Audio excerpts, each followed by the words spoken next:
بولو ہاں سی کیا حال ہے تورا دعا ماشاءاللہ بچپن کو دیکھن پہ سے تو تے لڑک پن کن تو بچپن تھی گئے سے تو سمجھ دوں ہے کیا کی تھی کیا پیتی بتے کوشش کریں جیسے خوش رہوں یہ نسخہ کوئی جڑا نا مثال رنجیدہ گال ذہن کو نہیں لیندے لکھاں لوگ ڈوکھ دین 4 دن دی زندگی ہے اساں دے چلو بھی کوئی اگنور بھی تو ڈونے دار ہن تو سنا ہوگا ایویں دے نہ کیوں کیا تو کھاد چلا گئے تو تو تو بے نہ کھاؤ نا اساں دے اساں کہیں دا حق نہ یہ تو آدھا کو پیار ساڈا کوئی کھا گئے اللہ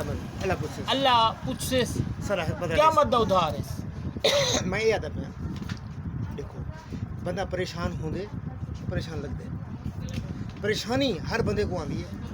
احساس میں چہرے نظر آتا بھی ہوتا ہے پریشانی تو میں آیا اس مسائل آئے بڑے سے بیمار یہ وہ فوجگیاں سارا کچھ آخر دا مقصد یہ ہے کہ تساں کیویں اپنے آپ کو سروائیو کرنے وے ہوں غم کو بچیں دے کیویں ہے غم تا آیا پریشانی تھی ہوئے بل کیویں کو لہا تے سر کرنے دے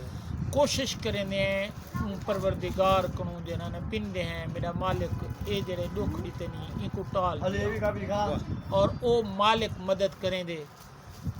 ماشاءاللہ اپنے بچے نال جڑا نا مثال خوش رہنے ہیں یعنی آخر مقصد ہے کہ تساں اپنی زندگی کو انجوائے کرنے پہ غم آسن حصہ ہے زندگی دا خوشیاں آسن حصہ ہے زندگی دا اندے تے اے ہے جو زندگی ایک شعر پڑھیا سنیا سے تے عمل کی پڑھیا بھی ہا سے جو ہونٹوں پہ تبسم ہے تو آنکھوں میں نمی ہے آہا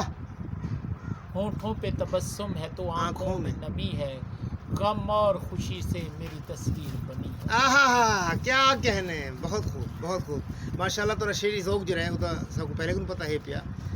تو بس اسٹائل شخصیت ہے ماشاءاللہ اور میں اپنے چینل کے ذریعے تو ایک انٹرویو کی دم تھوڑا جا تعارف پیش کی دم تو کہیں میرے میں الحمدللہ تو کو اپنا استاد دیکھو وہ تو تاری ذرا نوازی ہے بلکہ پہاڑ نوازی ہے الحمدللہ جڑا نا انشاءاللہ تعالی تواڈے کو مستفید تھیندے رہسوں اسا خود پر مستفید تھیندے واسطے دے آوے الحمدللہ اللہ تعالی بے شک میرے کو چھوٹے وے لیکن چھوٹے بڑے تے نہیں ہوندا ادیب ایک خالق دی طرف کو ایک تحفہ ہے جڑا ہر کہیں کو نہیں ملتا اور اللہ پاک نے تو کو ادیب ہی بنائے اہل قلم ہی بنائے انشاءاللہ تعالی اساں تواڈے کو مستفید تھیندے رہسوں السلام علیکم